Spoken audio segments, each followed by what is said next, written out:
Welcome back to Truth Be Told, where we peel back the layers of history, mystery, and conspiracy to uncover the stories that changed the world. I'm your host, Tony Sweet. Today marks the anniversary of one of the most consequential moments in American political history, July 24th, 1974, the day the United States Supreme Court ordered President Richard Nixon to turn over White House tapes. It was a unanimous ruling. It was historic, and it ultimately led to the resignation of a sitting U.S. president for the first, and so far only, time in American history. But how did we get to this moment? What was on those tapes? And why was this such a pivotal test of democracy? Let's dig into the scandal that rocked a nation and changed the presidency forever. To understand the Supreme Court ruling, we have to go back to the beginning. June 17th, 1972. 5 men were caught breaking into the Democratic National Committee headquarters inside the Watergate office complex in Washington, D.C. At first, it looked like a small-time burglary.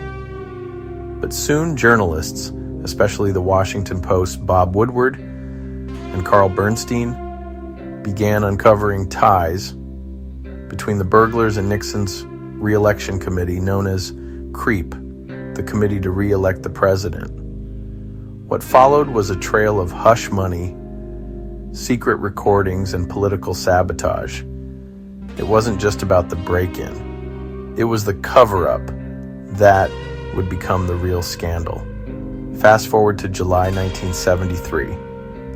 During Senate hearings, former White House aide Alexander Butterfield drops a bombshell. Nixon had a secret taping system in the Oval Office. Suddenly the focus shifted.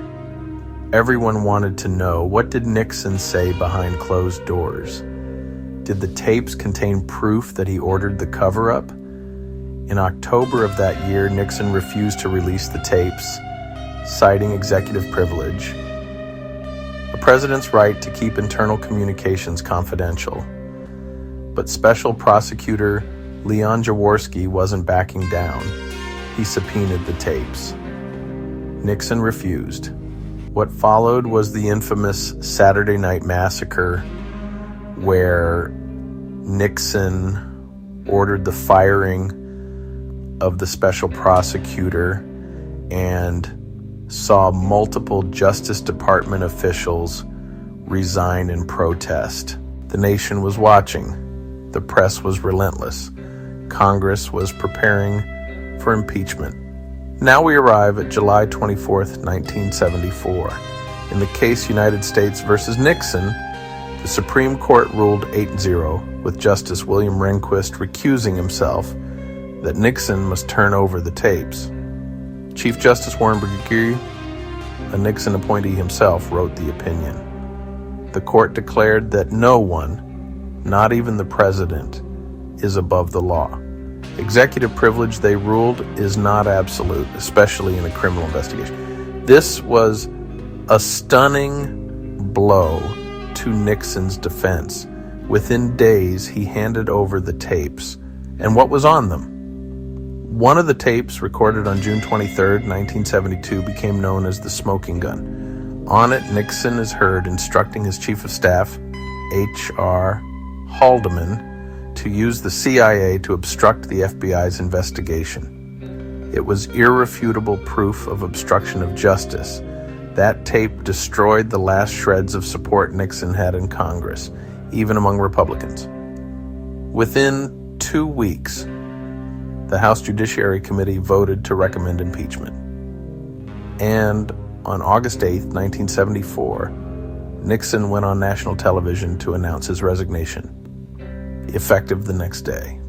This wasn't just a political scandal, it was a constitutional crisis. It tested the strength of the U.S. system of checks and balances. What's powerful about July 24th, 1974, is that it showed the Supreme Court standing firm, even against the most powerful man in the country. It reaffirmed the principle that the president is not above the law. In today's political climate, where issues of executive power, surveillance, and transparency remain front and center, the Watergate tapes serve as a stark reminder. Truth, accountability, and the rule of law still matter. So on this day in history, we remember a moment when the system held firm and justice spoke louder than power. Thanks for joining me on Truth Be Told. I'm Tony Sweet. If you found this episode insightful, be sure to subscribe and share it, and let us know your thoughts. Do you think a ruling like this would hold up today? You can find us at clubparanormal.com and on our socials, The Club Paranormal. Until next time, the truth is out there.